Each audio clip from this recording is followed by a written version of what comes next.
Amigos e amigas, telespectadores do canal Páginas Difíceis da Física. Sejam bem-vindos à aula 17 do curso de Programação Numérica em Octave.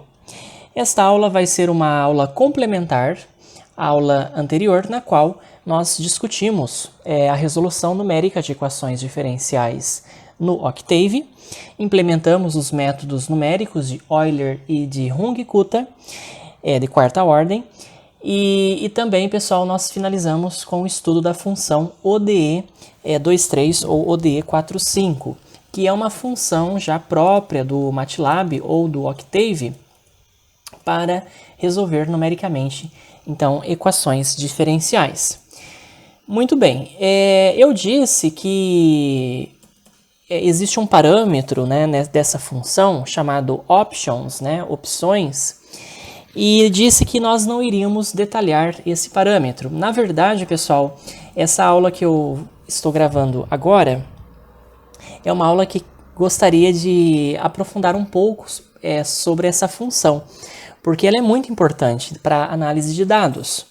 Na verdade, ela tem a ver com a parada, né, com a detenção do processo de integração numérica da equação diferencial. Então, deter a integração numérica de uma equação diferencial é a opção mais importante quando resolvemos equações diferenciais ordinárias. O tempo final, né, no intervalo de integração, lembrem que no Octave, no MATLAB, as variáveis que nós temos, né, das equações diferenciais é t e x. T seria o x e o x seria o y, né? Então, quando a gente escreve lá dy dx, no MATLAB ou no Octave a gente tem que escrever dt dx dt, tá certo? E o tempo, né? A variável t pode ser o tempo final no intervalo de integração, ele pode ser definido por um evento específico, tá? E não por um número. Então, por exemplo, imagina que tu tem uma equação diferencial para descrever o movimento de queda de uma maçã, tá certo? E o solucionador, né, dessa EDO, ela deve parar, né, assim que a maçã atinge o solo, tá certo? Então, por outro lado, existem problemas, né, que envolvem eventos que não encerram a solução. Por exemplo, a Lua, né, orbitando em torno de um planeta.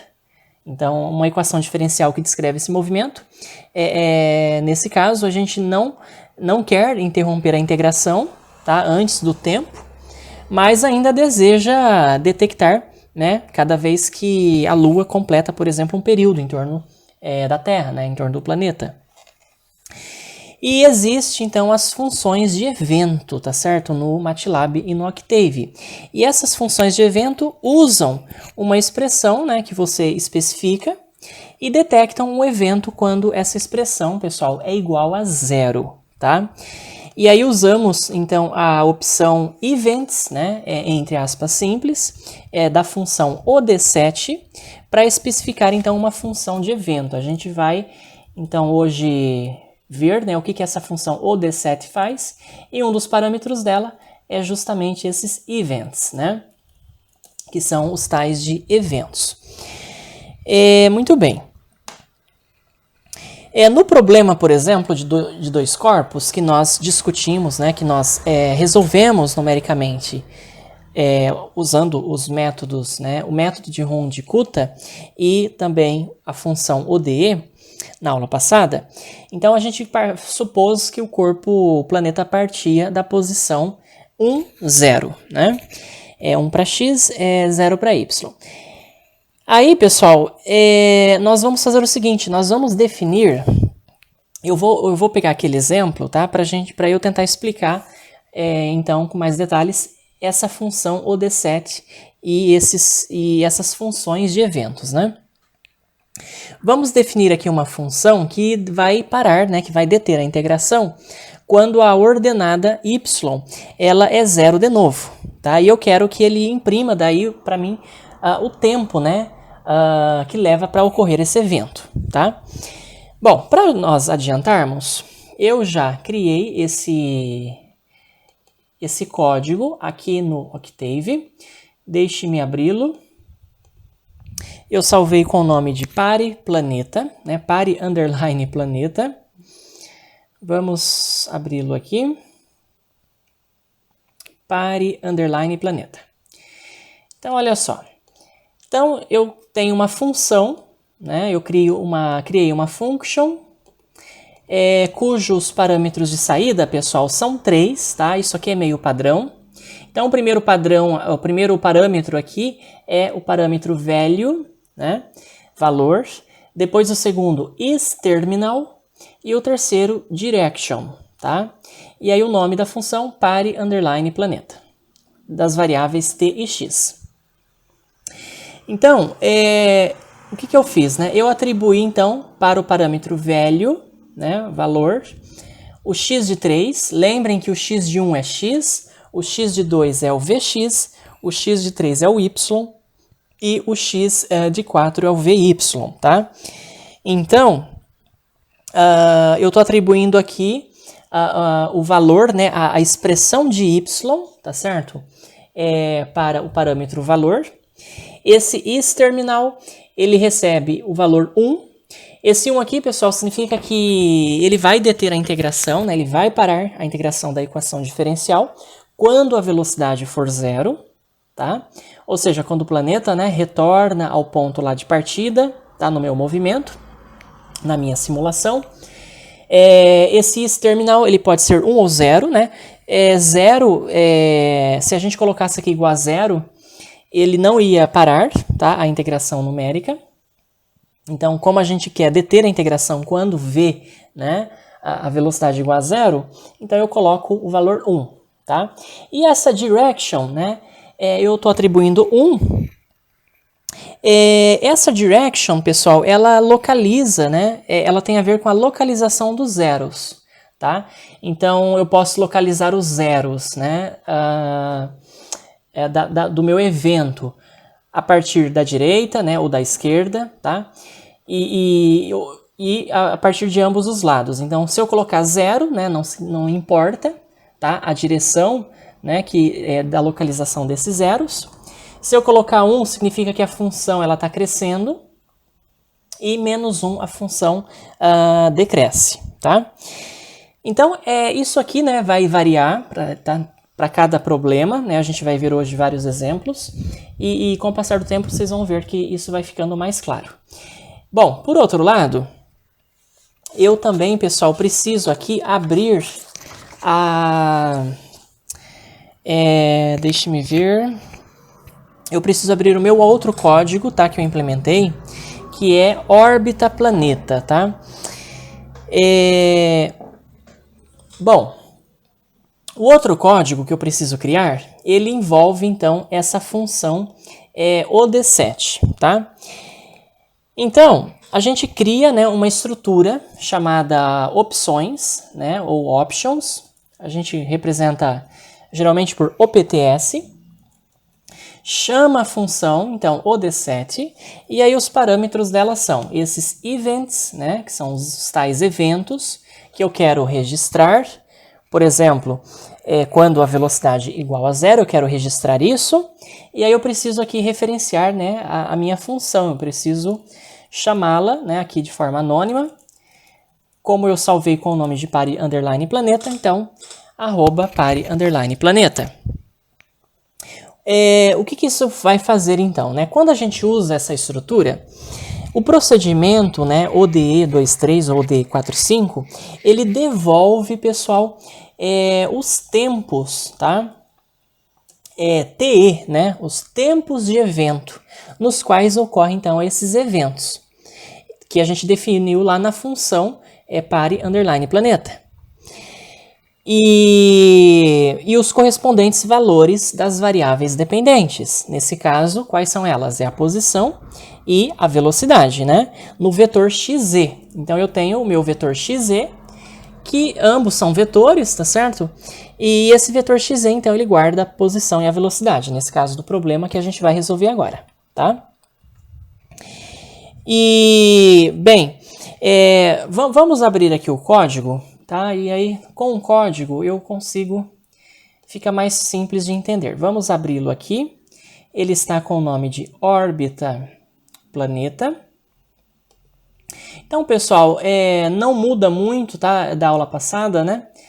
Então, o ideal seria você assistir a aula passada primeiro, para acompanhar melhor essa aula. Então, aqui eu defini, olha, a posição inicial da mesma forma, né, que foi definido anteriormente. A posição inicial em x igual a 1, posição inicial em y igual a 0, velocidade inicial em x igual a 0 e a velocidade inicial em y, 6,27. E eu defini um tempo final igual a 10. Chamo, então, a função OD7 com essa sintaxe, tá? E aqui eu criei, então, né, as minhas funções, um vetor de funções, tá?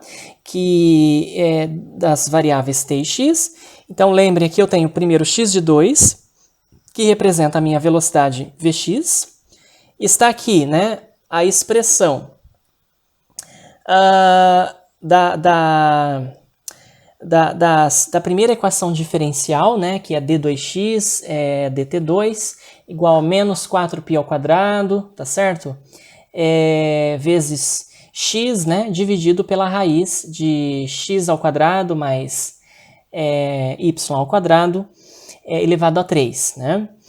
Aqui tem o x de 4, que é o meu vy, e aqui está outra equação diferencial, né, de segunda ordem, em y também.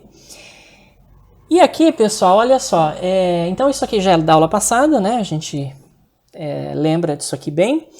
E aqui, então, eu chamo a função OD23, tá, com os parâmetros de saída t, x e esse te, que é o tempo dos eventos, que eu pedi para ele imprimir na tela, tá? E aqui está a minha função, o intervalo que eu quero, né, resolver essa equação diferencial, a posição inicial x0 e esse parâmetro options, tá? Então, é isso que muda, basicamente, nesse algoritmo, tá? Eu acrescentei aqui, né, mais um parâmetro, tá? Que é o parâmetro options, que leva em conta essa função OD7. Bem, eu pedi aqui para ele plotar, né, a posição em x e a posição em y. E aqui, né, o eixo x, eixo y, título, e peço para ele imprimir os valores, né, desse TE, que é o tempo de evento. Então, os algoritmos estão salvos. Eu vou chamar agora na janela de comandos esse órbita planeta, tá certo? E ele, então, vai me gerar os gráficos, né? Deixa eu limpar a tela. Vamos chamar, então, o algoritmo órbita planeta. Então, ele vai, né, inicialmente gerar o gráfico, tá certo? E também vai me informar, aqui na janela de comandos, o valor do parâmetro TE, né, que são esses tempos de evento. No caso, o tempo que leva para a velocidade ficar igual a 0. Tá certo? Então aqui ele desenhou, né, a curva que representa a órbita desse planeta, tá certo? E aqui, pessoal, notem que ele já me deu o valor, né, desse TE. Então, com aquelas condições lá de velocidade e posição, eu tenho aqui o tempo, né? Na escala de tempo do problema, que a gente já definiu na aula passada, tá aqui, né, quase 1. Né? Isso aqui pode ser quase um segundo, um mês, um ano, né? O tempo que o planeta leva para completar uma volta, né, em torno desse centro, por exemplo, desse planeta central aqui. Então, esse foi um exemplo, tá, de uso dessa função, e agora a gente vai ver outros exemplos para ficar mais claro tá, a função OD7. Bem, aqui estão as equações, né, que nós implementamos lá no código, né? Eu disse na aula passada que um sistema de duas equações diferenciais de segunda ordem é equivalente a dois sistemas, né?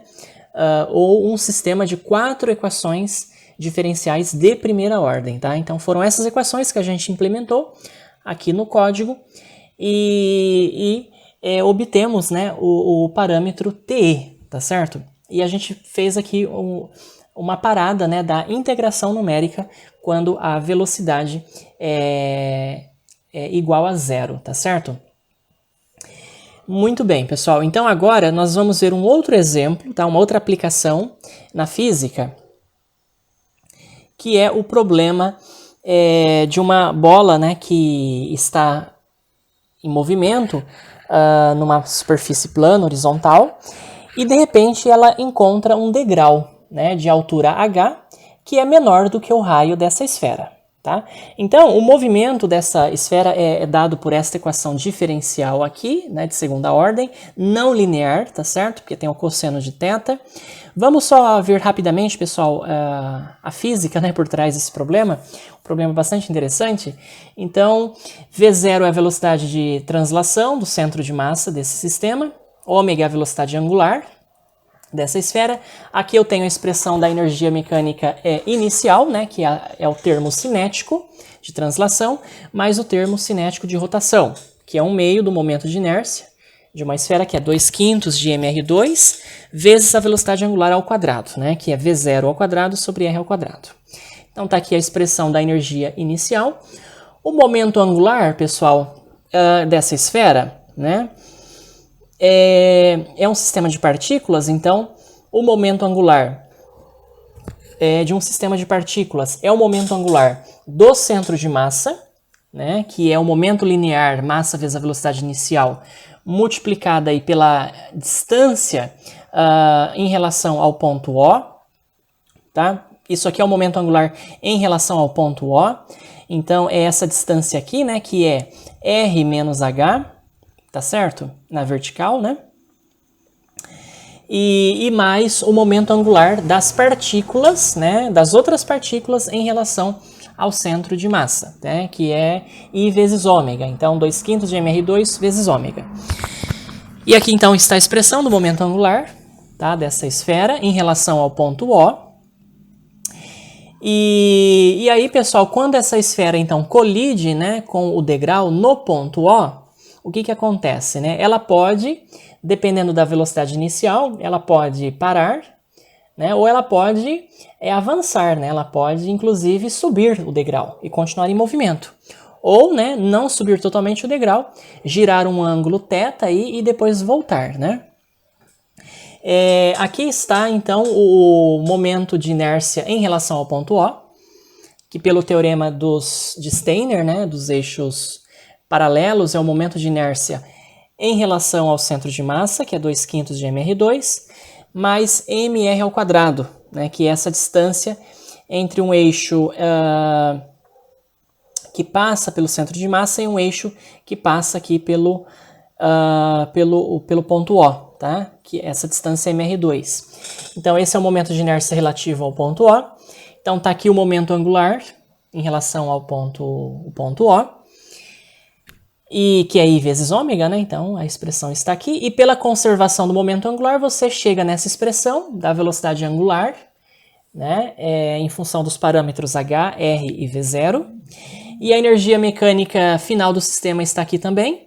Então, quando a esfera colide, pessoal, com o ponto O, toda a energia cinética, né, de translação e rotação se transforma apenas em energia cinética de rotação, porque à medida que a esfera vai subindo, ela vai girando, então, aqui em torno do ponto O, né, de um eixo que passa pelo ponto O, e essa energia ela é puramente rotacional, né? Então, está aqui o termo, 1/2 vezes o momento de inércia em relação ao ponto O, que é isso aqui, vezes ômega ao quadrado. Então, está aqui a expressão da energia final, e aí você pode, né, usando a conservação, a diferença entre essas energias, melhor dizendo, é a perda de energia mecânica, né? Mas o que nos interessa mesmo é a equação de movimento, né, que dá então a equação diferencial. Aqui eu estou usando a segunda lei de Newton para rotação, momento de inércia em relação ao ponto O, vezes a aceleração angular, d2θ dt2, isso é igual ao torque da força aplicada, né? A única força que faz torque aqui em relação ao ponto O é a força peso, né? O torque aqui, ela faz girar no sentido anti-horário, só que a esfera gira no sentido horário, né, com uma aceleração angular desacelerando, né, negativa, daí esse menos aqui. E aí, então, você chega nessa expressão que dá o comportamento, né, da posição angular θ, que é esse ângulo aqui, com o passar do tempo. Tá? É essa equação diferencial, pessoal, que a gente vai, então, implementar aqui no Octave, tá bom? Bem, o código já salvei, tá? Com o nome, deixe-me ver, esfera. Vamos abrir aqui. Então, o nome está como esfera. Vamos aumentar o zoom. Então, eu comecei definindo os parâmetros, né? H, que é a altura do degrau, 0,3, o raio da esfera igual a 1. A velocidade inicial, pessoal, vamos começar aqui com 2, tá? E aqui está a expressão de ômega 0, né? 1 menos 5H sobre 7R, vezes V0 sobre R. Esse aqui é o θ zero, tá? TH underline 0 é o θ zero, que é o arco seno de R menos H dividido por R. Né? Esse ângulo θ aqui, ele é fácil de calcular, porque o seno dele é, né, R menos H dividido por R. Né? Então, o θ vai ser o arco cujo seno é igual a R menos H dividido por R, tá certo? É a trigonometria simples. E aqui, então, está o nosso vetor x0, tá? Então, o nosso vetor x aqui, pessoal, ele tem duas componentes, o ângulo θ e a velocidade angular ômega. Criei aqui a função, né, anônima. Então, vetor de funções, tá? Que é o x de 2, que é a velocidade angular. E tá aqui a expressão, né, menos 5 vezes g, tá? Que é essa expressão aqui da nossa equação diferencial, menos 5g sobre 7r cosseno de θ, tá? Tá aqui a expressão, né? Cosseno de x1. x1 aqui, né, no lugar do x1 é θ, tá ok? E aí, então, nós usamos a nossa função, o D7, né, através daqui das opções, options. Então, mesma sintaxe, tá aqui os nossos eventos. Aqui, pessoal, eu faço referência à função stop underline esfera. Então, eu criei uma função, né, um algoritmo chamado stop underline esfera. Vamos abrir aqui. Stop underline esfera. Então, é a mesma coisa, né? Eu preciso, então, definir uma function, cujo nome foi stop underline esfera. Os mesmos parâmetros, tá, do problema anterior. Então, tá aqui o nosso parâmetro value. Tá aqui o parâmetro isTerminal e a direction. Então, cada um desses tem um significado, né? Por exemplo, esse value, né? Eu coloquei aqui x de 2, que é a velocidade, tá? E o x de 1 é a posição, tá certo? E aqui no parâmetro isTerminal, né, eu coloquei então 1 e 1 para os dois, por quê? Então lembra que esse 1, pessoal, na função isTerminal, é o parâmetro que vai deter, né, o processo de solução da equação diferencial quando a velocidade for igual a zero. Então, quando a esfera parar, tá? Se a esfera parar, né, num certo ponto, se a sua velocidade se anular, ele vai deter o processo de integração numérica. E aqui a minha direction é para buscar, é a direção em que ele vai buscar esses zeros, né? Então, menos 1, tá? Decresce, né? E esse 1 aqui significa que cresce. Então, o menos 1 aqui é para a velocidade, né? A gente sabe que a velocidade vai diminuindo, por isso que eu coloquei menos 1. E esse 1 é para a posição, tá? E como a gente sabe, o ângulo θ ele vai aumentando, né? Conforme a esfera vai subindo aquele degrau. Então, daí esses valores. Então está aqui. E aí aqui eu coloquei, né, os parâmetros de saída t, x, t, xe. Eu estou pedindo para ele imprimir para mim aqui o vetor xe, pessoal, que vai então me dar o ângulo θ, né, e a velocidade angular também, que é um vetor. E esse t, né, que é o tempo em que ocorrem esses eventos, isso aqui a gente não vai pedir para exibir. E tem esse IE, né? Esse IE, pessoal, ele é um índice, tá? Ele é um índice que vai monitorar vários eventos, tá? Depois a gente vai comentar melhor sobre esse IE, esse índice aí, que serve para monitorar eventos, tá? Estou pedindo para ele plotar o gráfico, então, da variável t e da posição x, né? Que é x de 1, que é o ângulo θ, tá certo? Em função do tempo. Muito bem, então vamos executar, pessoal, esse comando aqui na nossa janela de comandos. Eu vou abrir aqui uma nova figure e eu vou agora executar o código esfera. Esfera, vamos lá. Bem, então aqui vocês notem que ele exibiu, né, o gráfico já para a gente da posição angular θ em função do tempo, né, para essa esfera. O ângulo θ vai aumentando e notem aqui, né, que ele deu o valor de xz, tá? Bom, deixa eu só fazer o seguinte, pessoal, vamos mudar. Eu esqueci de salvar aqui a velocidade inicial. Eu tinha mudado a velocidade inicial, mas eu esqueci de salvar. Vamos... Depois eu faço para a velocidade inicial igual a 3. Eu vou dar o comando CLC. Vamos novamente executar o comando aqui esfera. Bem, então está aqui, né? Deixa eu aumentar aqui para vocês a fonte desse gráfico, para vocês enxergarem melhor. Fonte size 20. Então, notem o seguinte, né? O tempo, por exemplo, que leva para a esfera parar é 0,4 segundos, tá? E o ângulo, né, que ela gira até parar, olha, é um pouco mais que 1,05. Esse valor ele mostra aqui pra gente, como nós pedimos para exibir, tá? Que é, então, 1,068. Tá? Isso aqui é o ângulo θ, e esse zero aqui, é claro, né, é o ômega, é a velocidade angular, que inclusive nós pedimos para ele parar, né, o procedimento quando ela se anular, tá certo? E então, muito interessante, né, essa função, ela serve para analisar os gráficos, tá? Eu vou pedir aqui, pessoal, para ele transformar em graus, para a gente ter uma ideia, né, desse ângulo, 1,068 radianos. Ele em graus, ele é igual, então, só a gente multiplicar por 180, né, e dividir por π. Então, tá aí o ângulo, 61 graus aproximadamente. Então, isso significa que para essas condições, essa esfera, ela avança, né, em relação ao ponto O, no ângulo aí de 61 graus aproximadamente, mas ela não consegue subir o degrau, né, porque para subir o degrau, o ângulo θ tem que ser aí, no mínimo, né, 90 graus, tá certo? E a gente pode, inclusive, ver, né, esses parâmetros. Vamos, por exemplo, alterar o código aqui. Vamos aumentar a velocidade inicial da nossa esfera. Agora vamos colocar 3. Vamos salvar a função.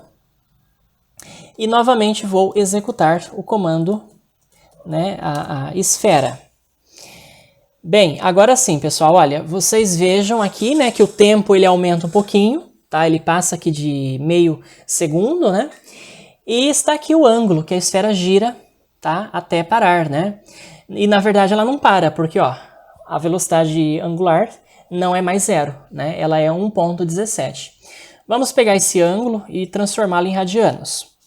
1,571 vezes 180 dividido por π. Isso dá, né, 90 graus, tá? Então, ou seja, a esfera ela consegue avançar, né? Ela consegue subir o degrau, tá? Porque o ângulo θ, né, com essa velocidade inicial de 3, ela consegue então subir o degrau. Então essa análise, pessoal, só é possível graças à função eventos, né? Essa função, esse parâmetro, melhor, eventos da função OD7, tá certo? Deixa eu só aumentar um pouquinho esse gráfico para vocês visualizarem melhor. E vamos também alterar aqui, pessoal, a escala do eixo X, né? Vamos colocar o eixo X, o eixo dos tempos aqui, melhor dizendo, sei lá, de 0,05, né?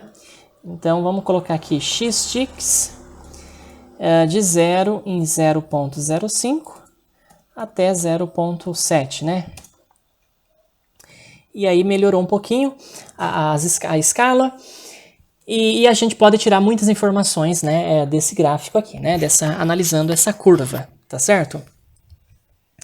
Então, isso é uma aplicação importante, tá? Em física, engenharia, né, que o Octave, da mesma forma que o MATLAB faz, né, pra gente, tá certo?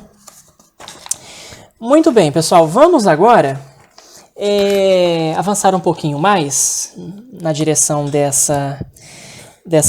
desse parâmetro, né, opções, e vamos ver como que a gente pode ressaltar as informações relevantes. Por exemplo, às vezes, nós nos interessamos pelos máximos, pelos pontos de mínimos, pelos pontos de intersecção, né, com o eixo X, tá certo? Vamos voltar ao problema lá do oscilador harmônico amortecido. Deixa eu me ver. Não, eu vou aqui abrir o código.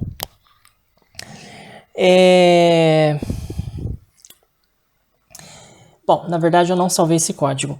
Vamos voltar, pessoal, ao problema do oscilador amortecido. E a gente quer deter, né, a integração numérica quando nós completarmos um período, tá? Ou seja, quando o oscilador harmônico atingir a posição máxima, né, de máxima amplitude, ou seja, quando V igual a zero, tá? Vamos fazer isso aqui então. Deixe-me... Não, na verdade já está salvo sim. Deixa eu abrir aqui. Ele está com o nome opção ODE 45. Vamos achar aqui. Opção ODE, já está pronto. Então, olha só. Vamos voltar ao problema do oscilador harmônico amortecido, né? Eu tenho a minha function, então, que eu chamei de opção underline ODE 45. Esqueci de colocar aqui. Dos parâmetros t e x, então os mesmos parâmetros, né? Value, isTerminal e direction, tá? Então o value, né? Tá aqui o x de 1 e o x de 2. Então x de 1 é posição, né? X de 2 é velocidade. E aí no isTerminal, o que eu coloco, pessoal? Né? Eu não quero parar, né, a integração quando x é igual a zero, mas sim quando a velocidade é igual a zero. Então, por isso que eu coloquei o 1 aqui no segundo, né? Na segunda posição. E a minha direction, bom, né? Não importa, tá? E no eixo X, os zeros, né? Da posição, eu quero achar os zeros, né? Quando a velocidade é igual a zero. Eu sei que a velocidade vai diminuindo, tá certo? Com o passar do tempo. E aí, então, é por isso que eu coloquei esse menos 1. Porque esse menos 1 diz que a expressão, né? A função, ela diminui. Tá certo? Finalizei aqui a minha function, eu vou salvar. E agora eu vou abrir, pessoal, o meu script, que tem o nome teste oscilador. Vamos abrir aqui, teste oscilador. Teste oscilador. Então, né, da mesma forma que a gente vem fazendo, eu começo definindo os parâmetros, ômega 0, o gama, x0, né, que é um vetor que tem a posição e a velocidade, então x0 é a posição inicial, que eu atribuí valor 2,5, e a velocidade inicial igual a 0. Um tempo final de 10, tá ok? E aqui está a equação, né, diferencial, tá? De segunda ordem, que é um sistema de duas equações de primeira ordem, né? Aqui é V, e aqui é o menos 2 gama vezes V, menos ômega ao quadrado vezes X, tá? Vamos lembrar dessa equação diferencial, voltando aqui alguns slides, né? Está aqui, pessoal, a nossa equação, né? O sistema de equação diferencial de primeira ordem é equivalente à equação diferencial de segunda ordem do oscilador harmônico amortecido. Então é isso que eu escrevi lá, menos 2 gama vezes V, menos ômega ao quadrado vezes X, tá? E então aqui eu chamo, né, a função OD7, mesma sintaxe, né, que eu mostrei antes. E aqui os parâmetros de saída, tá? Então notem que tem aqui 3 a mais, né? O TE, o tempo dos eventos, a posição desses eventos e esse índice aqui, que agora nesse exemplo vai ficar mais claro o que ele significa, né? Que ele vai detectar aí posição, vai detectar velocidade, tá certo? Bom, e aqui, pessoal, eu peço então para aquele plot, né? No eixo X o tempo e no eixo Y a posição, tá? X e pedir para ele imprimir também, né, os valores desses tempos de evento, posição do evento e esses índices dos eventos, tá? Então vamos executar na janela de comandos essa função, né, teste oscilador. Eu vou abrir aqui uma nova figure e vamos então executar o comando teste oscilador. Olha só, né? Então aqui ele deu gráfico, tá? Né? Um gráfico aí, não ficou muito bom esse gráfico, deixa eu só aumentar um pouco a fonte, né? Dos elementos desse gráfico, vou colocar um tamanho 20. Pois é, pessoal, notem o seguinte, ele me deu aqui alguns valores, né? Ele me deu alguns valores aqui de T, X, Z, né, e E, tá certo? Então, olha só, quando a gente parte, né, da posição x de 1, né, que é a posição inicial, que é 2,5, aqui 2,5, a velocidade ela é 0, tá certo? Ou seja, o x de 2 é igual a 0, tá certo? Então, olha só, esse primeiro XZ aqui é a posição, tá? E esse segundo XZ é a velocidade. Então, o primeiro é posição, o segundo é velocidade. Esse aqui é posição, tá certo? Esse aqui é velocidade. Esse é posição, esse é velocidade. Esse é posição e essa é a velocidade. Então, o que eu pedi para ele fazer, né? Aqui. Quando ele passa pela origem, pessoal, né? Ou seja, quando a posição... bom, e aqui também estão os tempos, né, que ocorrem esses eventos, tá? O tempo inicial, depois o tempo aqui em que a primeira velocidade aqui é 0, tá? Depois a segunda, depois a terceira, depois a quarta. Então a gente tem esses tempos, né, esses 3 tempos, na verdade, que correspondem a essas 3 velocidades aqui, nulas, né, que se anulam. Bem, quando ele detecta velocidade nula, pessoal, o índice que ele me retorna é 2, tá certo? Então, por isso que esse primeiro índice aqui, ele me deu 2, tá? E quando o corpo passa pela origem, que é esse terceiro XZ, né, olha só, a velocidade não é 0, mas a posição é 0. E o índice aqui, o segundo índice IE que ele me retornou foi 1, tá? Então, ele detecta a posição. Então, esse índice serve para monitorar quem é a posição, quem é a velocidade. É somente isso, uma coisa bastante simples, tá? Então, quando o corpo passa pela origem, tá certo? Que é esse terceiro XZ aqui, ele detecta a posição, né? Porque o índice aqui é 1, tá? Mas o procedimento não para. Por quê, pessoal? Porque a gente colocou um 0 aqui na função isTerminal. A gente atribuiu 0 para x na função isTerminal, então ele não vai parar, né? Então isso é esse o significado, né, desses números que a gente coloca ali nos parâmetros, né, da minha função. Tá certo? E quando a posição, né, ela é igual a esse cerca de 1,1 aqui, ele detecta, então, velocidade nula, tá certo?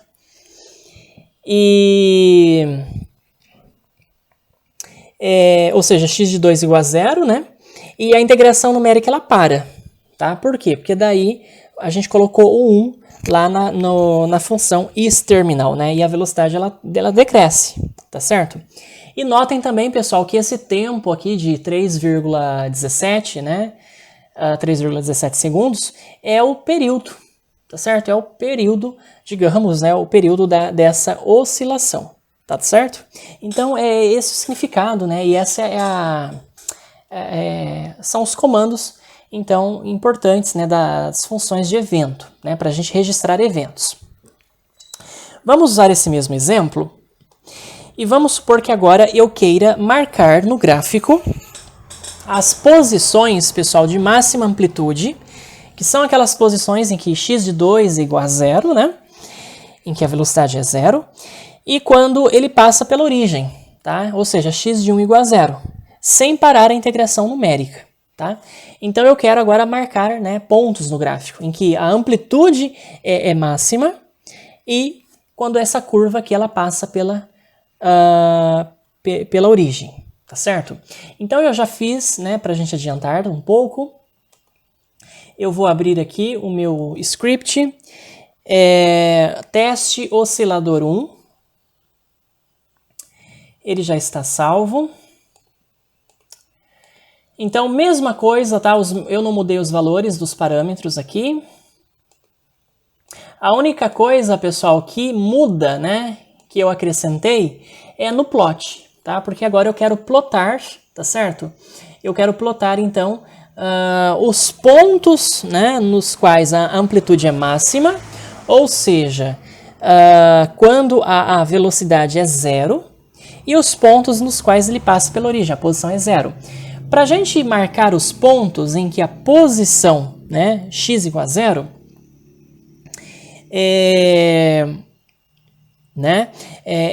ou y igual a zero no caso, eu preciso então dizer para ele, né, o valor desse índice IE.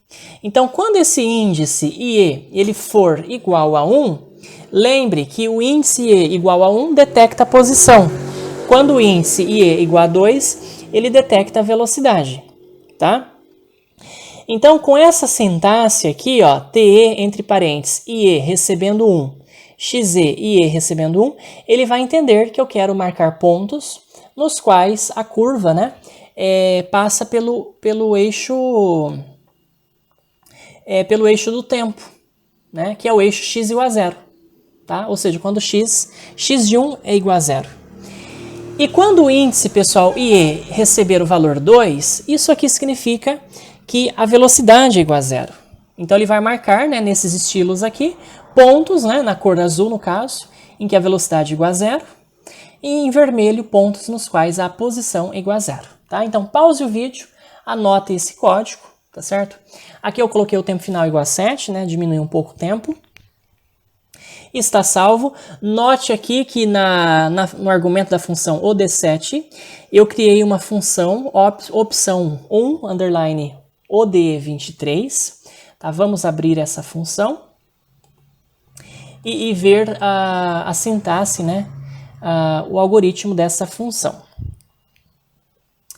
Deixe-me ver aqui, opção 1, OD45. Vamos aumentar o zoom. Então, está a minha function é esta, opção 1, underline OD23, nesse caso.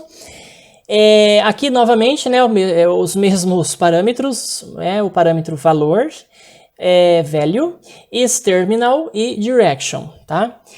Então, nesse caso, né, o valor aqui recebe a expressão, né, posição, x de 1 e velocidade, x de 2. E eu não quero, pessoal, deter o processo de integração numérica, tá?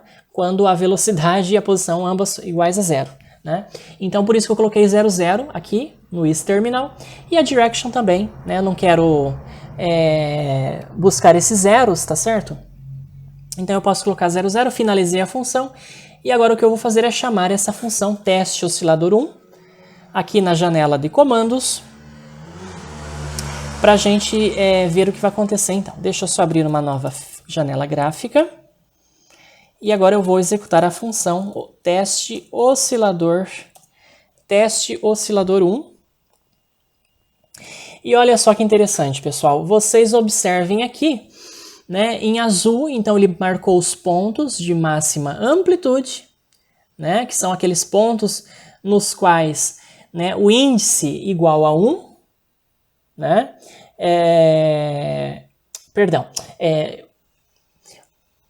Bom, não, na verdade está certo. O índice, índice igual a 2, tá certo? Os pontos de máxima amplitude, são aqueles pontos em que a velocidade, né, é igual a zero. Então estão na cor azul. E os pontos em vermelho representam os pontos de intersecção, né, da minha função com o eixo x aqui, que no caso é o eixo tempo, né, dos tempos, nos quais a posição é igual a zero, tá? Eu posso aqui, né, diminuir a escala do meu eixo x. Vamos colocar de 0,5, né, em 0,5. Então, ela vai de 0, incrementos de 0,5 até 7. E deixe-me aproveitar já aumentar também a fonte, né, de todo o gráfico. E aí está, então, o nosso gráfico, tá certo? O nosso gráfico bastante interessante, né, bastante detalhes. E essa é a importância, pessoal, então, da função, né, OD7, né, e dessa função, função de eventos, tá ok? Então, bastante interessante. Para a gente finalizar essa aula, eu quero mostrar mais um exemplo para vocês de aplicação na física, que é o problema, que inclusive eu fiz uma aula aqui no canal, explicando para vocês a dinâmica, né? O nome da aula é Dinâmica de uma Partícula na Superfície Parabólica. Então a gente obteve, né, a equação de movimento de uma partícula que se move numa superfície parabólica com atrito. Como existe atrito, então o movimento oscilatório dessa partícula ela vai diminuindo, né? Ela vai oscilando, mas as posições vão ficando cada vez menor, né? Porque está havendo aí dissipação de energia mecânica. Esta aqui é a equação diferencial de movimento dessa partícula na superfície parabólica. E o que a gente vai fazer agora, pessoal, é resolver, né, numericamente essa equação diferencial. E eu quero mostrar as posições, né, e os tempos TE e XE nos quais a velocidade é igual a zero, né? Ou seja, as sucessivas posições de parada dessa partícula nessa parábola, tá? Problema bastante interessante. O arquivo já está salvo também, vamos abri-lo aqui. O nome dele é parábola. Vamos ver, parábola. Bom, é claro que isso aqui vai depender de uma outra função que eu vou ter que abrir depois. Então, olha só. Para esse problema, então, eu começo definindo alguns parâmetros. Então, o coeficiente de atrito, né, que eu chamo aqui de μ, 0,1, tá? O A, né, 1,9, que é aí o parâmetro, esse A é a abertura, tá certo, pessoal, da parábola, né? Essa parábola tem por equação A sobre 2x ao quadrado. Então, esse A é o parâmetro lá do coeficiente, né, da equação da parábola. Eu fiz aqui um vetor pré-alocado na memória, tá? Zeros, 1, 2. Então, a posição inicial, né, menos 2,2, que é a posição de partida. Velocidade inicial, x0 de 2, igual a 0. Tá certo? E aqui está, então, né, a minha equação diferencial. Isso aqui é v, né, velocidade. E aqui está a equação da posição, né, esta equação diferencial. Tá certo? Ela está escrita aqui. E aí o tempo, pessoal, de 0 até 10, né, TI, TF aqui, de 0 até 10. Chama a função OD7, com essa sintaxe. E aí aqui eu criei a função parábola underline OD45, porque é nela que eu vou especificar, né, os meus eventos, tá? Então vamos abri-la aqui, num outro script. Parábola. Parábola underline OD45, está aqui. Bom, aqui os parâmetros mudam, pessoal, de nome, tá? A gente não vai discutir isso, né, o significado desses parâmetros. Aqui tem o parâmetro detect, o estopim e a direction, que é a mesma coisa. Então, o nome da função, ele vai detectar velocidade, tá? X de 2, isso aqui é velocidade. Esse estopim aqui é quando a velocidade é igual a 0, tá certo? E essa direction, né, vai detectar os zeros de ambas as direções, tanto da direção crescente quanto da direção decrescente, já que o movimento aqui, a gente sabe que o movimento ele tem uma parte, né, positiva e uma parte aqui negativa, né, esquerda e direita. Então, basicamente é por isso que a gente coloca esse coeficiente 0 aqui, tá certo?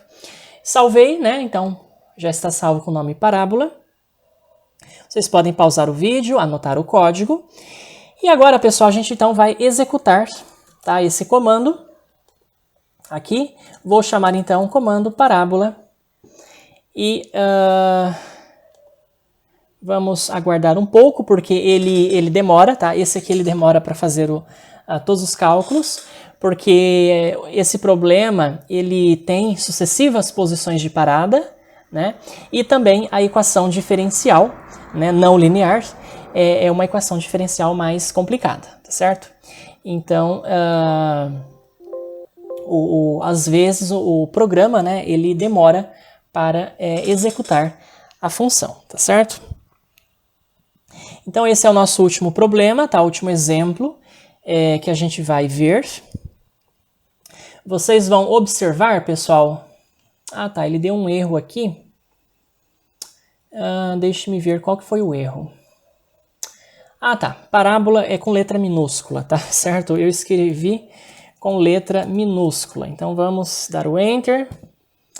Agora sim, agora ele vai executar.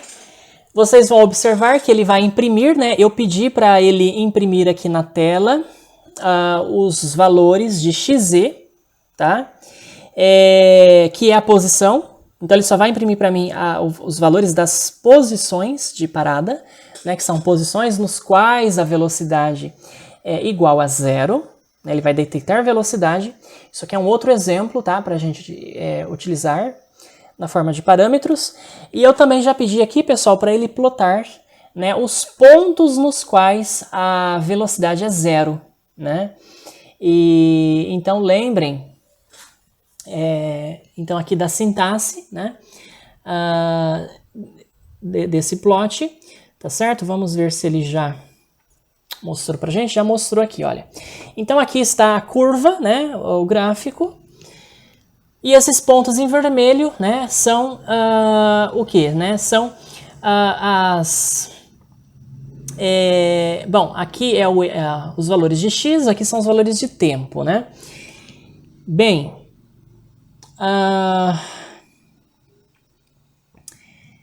deixe-me ver aqui. Aqui são os valores de tempo, né? Não, esse 1,61, pessoal, esse então 1, menos 2,2, tá? Isso aqui é a posição. Depois a gente tem esse 1,61 também é a posição, tá? Depois a gente tem esse menos 1,236 também é posição, tá certo? Movimento aí para a esquerda, né? Esse 0,940 também é essa posição. Enfim, esses pontos em vermelho são as posições, tá? Ou seja, aqueles pontos nos quais a velocidade é igual a zero, tá certo? E esses pontos estão exatamente aqui, né? Essas são as sucessivas posições de parada da minha partícula, tá? E notem que eu pedi exatamente para ele identificar, né, a posição. Por isso que esse índice aqui, ele é 1, porque eu quero detectar posições, tá certo? E que são aquelas nas quais a velocidade, a velocidade é igual a zero, tá certo? Então é uma função, tá? O parâmetro, né, o D7, e essas funções de eventos são parâmetros bastante complexos, tá? Varia muito, pessoal, de problema para problema. E a gente precisa, né, conhecer mais. Cada caso é um caso, né? A gente vai ter que analisar os problemas e adequar, né, esses códigos em cada problema, tá certo? Espero que vocês tenham gostado. Quaisquer críticas, né, sugestões, vocês podem escrever na seção de comentários abaixo. E espero vê-los na próxima aula. Muito obrigado.